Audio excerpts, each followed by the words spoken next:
Welcome to Surya education channel. First time మన ఛానల్ని చూస్తున్నట్టయితే ప్లీజ్ లైక్, షేర్, సబ్స్క్రైబ్ చేసుకోండి. ఈరోజు మనము విద్యా దృక్పథాలు చెప్పుకుంటున్నాము. విద్యా దృక్పథాల లోపల వేద విద్య, బౌద్ధ విద్య, జైన విద్య, ఇస్లాం విద్య యొక్క భేదాల గురించి చెప్పుకుంటున్నాము. ఆల్రెడీ లాస్ట్ క్లాస్లో మనము దీని గురించి చూసాము. దాని కంటిన్యూషన్ క్లాసు ఇప్పుడు చూద్దాం. నిన్నటి లాస్ట్ క్లాసు బోధన విషయాల వరకు చూసుకున్నాము. ఈరోజు పాఠశాలల గురించి చూద్దాము. వేద విద్యా కాలంలో మనకు పాఠశాలలు ఎక్కడ వాళ్ళు ఉండేవి అంటే దేవాలయాల్లో కానీ ఆశ్రమాలలో కానీ ఉండేటివి అని పాఠశాలలుగా చేసుకొని విద్యాభ్యాసం కొనసాగించేవారు.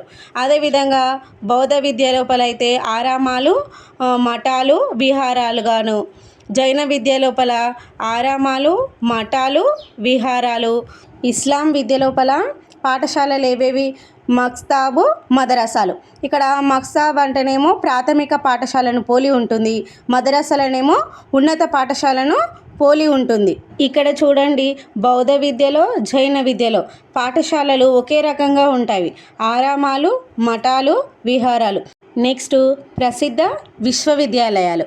ఈ విశ్వవిద్యాలయ లోపల వేదకాలం లోపల వారణాసి, కంచి అనేటివి ప్రసిద్ధి చెందినవి.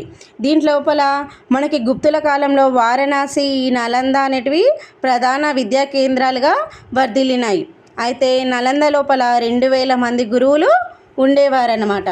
అదేవిధంగా బౌద్ధ విద్యలో చూసుకున్నట్లయితే నలంద, తక్షశిల, ఈ నాగార్జునకొండ అనేటివి విశ్వవిద్యాలయాలుగా ఉన్నాయి. జైన విద్యలో ప్రసిద్ధ విశ్వవిద్యాలయాలు అనేటివి లేవు. నెక్స్ట్ ఇస్లాం విద్య లోపల చూసుకున్నట్లయితే బీజాపూర్, గోల్కొండ, లక్నో, ఢిల్లీ, మాల్వా, ఖండేషు, జాన్పూర్, ముల్తాన్, ఆగ్రా, బీదర్ అనేటివి ప్రసిద్ధ విశ్వవిద్యాలయాలుగా ఉన్నాయి.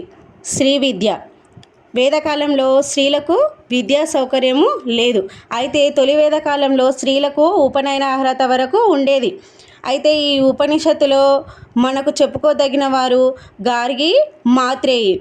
అయితే ఈ ఉపనిషత్తు కాలం లోపల మహిళలకు లలిత కళల మీద శిక్షణ ఇచ్చేవారన్నమాట.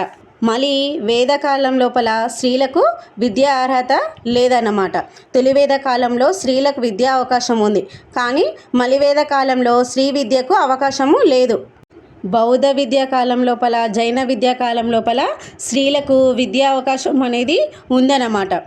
నెక్స్ట్ ఇస్లాం విద్య లోపల స్త్రీ విద్యకు సౌకర్యము లేదన్నమాట. అంటే స్త్రీ విద్యకు అవకాశము లేదు.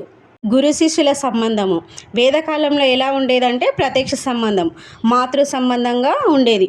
అంటే గురు శిష్యువులు అవినాభావ సంబంధంతో ప్రత్యక్షంగా ఉండేవారనమాట.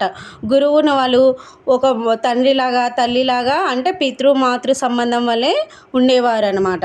అదేవిధంగా బౌద్ధ విద్య లోపల గురు శిష్యుల సంబంధము ప్రత్యక్ష సంబంధము, మాతృ సంబంధం కలిగి ఉండేవారు. జైన విద్య లోపల కూడా ప్రత్యక్ష సంబంధాన్ని కలిగి ఉండేవారు. ఇస్లాం విద్య లోపల గురు శిష్యుల సంబంధం అనేది పరోక్ష సంబంధము కలిగి ఉండేవారు. నా క్లాస్ అందరికీ అర్థమైందని అనుకుంటున్నాను. మీ కనుక మా క్లాస్ నచ్చినట్లయితే ప్లీజ్ లైక్, షేర్, సబ్స్క్రైబ్ చేసుకోండి.